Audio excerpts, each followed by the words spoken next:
मैं यहाँ बर्फ एंजॉय कर रही हूँ और ऐसे बर्फ उठा उठा के लोगों पे डाल रही हूँ। दावोस दौरा आपले मुख्यमंत्री साहेब आणि त्यांच्या पत्नी मिसेस फडणवीस अमृता फडणवीस ह्या देखील गेलेल्या आहेत आणि एक व्हिडिओ व्हायरल होतोय एक हिंदी पत्रकारासोबत चर्चा करताना. पत्रकारिता कुठल्या लेवलची गेलेली आहे हे मी तुम्हाला सांगतो.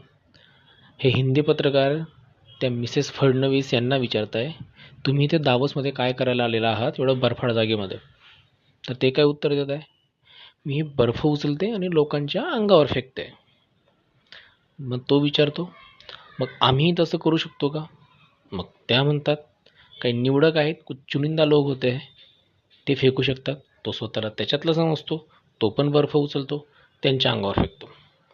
दुसरा प्रश्न पत्रकार विचारतो, माझ्या पायात हे शूज आहेत, मी इथे सटकण्यासाठी घाबरतोय आणि मी मगापासून बघतोय तुमच्या पायामध्ये हे हिल्सवाले तुम्ही जे सँडल्स यूज करून जे चालताय, तुम्हाला भीती नाही वाटत आहे का?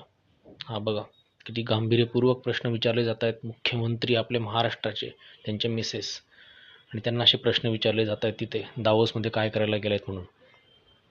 त्यानंतर पुढे त्यांना अजून प्रश्न विचारला जातो, या ठिकाणी खूप सारे बॉलिवूड हॉलिवूडचे शूटिंग्स होतात, तुमची पण इच्छा आहे का? तुम्हाला काय वाटतं या वातावरणात? ते म्हणतात, मला गाणं म्हणावं असं वाटतंय. अर्थात ते गाणं त्यांच्याच आवाजात तुम्हालाही ऐकायला आवडेल, हे अगोदर ऐका. हो चैन भी मेरा दर्द. ओके, नको ना?